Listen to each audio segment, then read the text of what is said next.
Game of adjustments.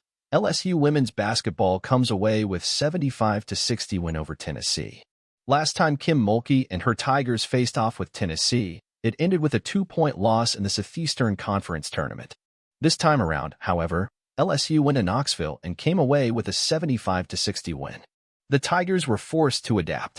Tennessee's keys to victory were to limit LSU in the paint and keep the Tigers to a minimum at the foul line. In the first half, the Volunteers were successful in doing that. With Tennessee coming within striking distance on several occasions in the second half, LSU was forced to extend its lead in small pieces to stay ahead and win the game.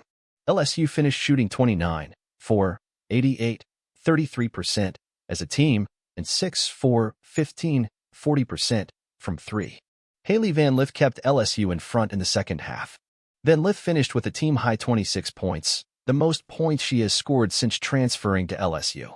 The transfer guard from Louisville, Kentucky shot 9, 4, 18 from the field and 4, 5 from 3 along with 7 rebounds and 3 assists. But Van Lith's scoring production was most needed in the second half as Tennessee started to gain momentum. She scored 16 of her 26 points in the second half and scored 2 for her 4 3-pointers in the second half. Hailey has taken a lot of criticism, and it needs to stop. She's learning a new position, Mulkey said. She made big shots when we needed them. Van Lith seemed to have perfect balance of playing the point, which is an adjustment from where she's used to playing at Louisville, and also playing her game. While Van Lith was able to distribute the ball, she also took responsibility in providing scoring efficiency when the team needed it. LSU's fourth-quarter surge.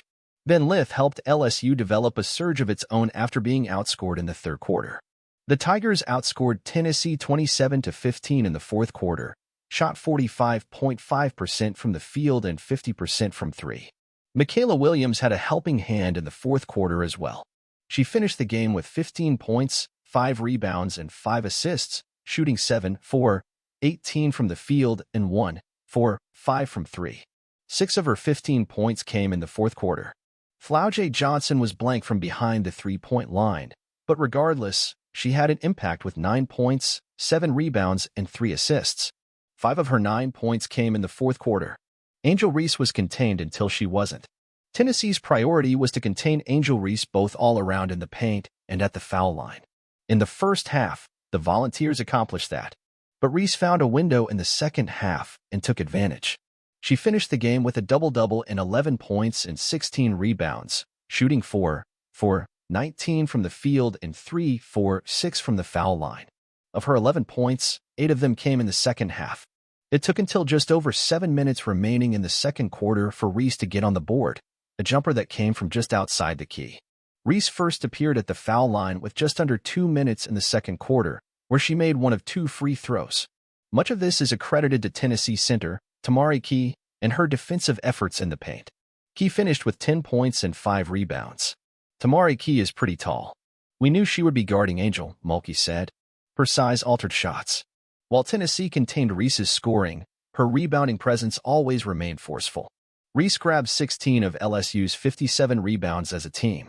Anissa Morrow stepped up as much as possible given Tennessee's efforts to control LSU's scoring in the paint.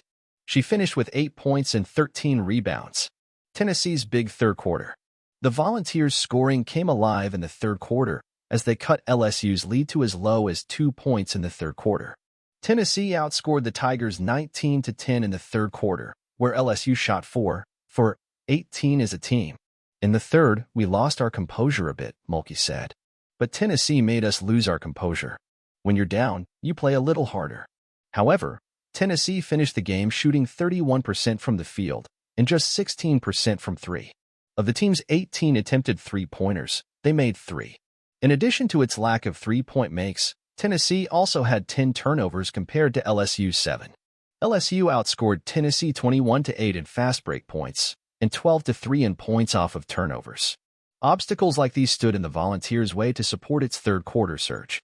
Rickea Jackson, who's projected to be a top pick in the upcoming WNBA draft, finished with a team-high 16 points and 9 rebounds. Of her 16 points, 6 came in the third quarter. Tess Darby scored 9 points, shooting 3, 6 from the field and 2, 5 from 3.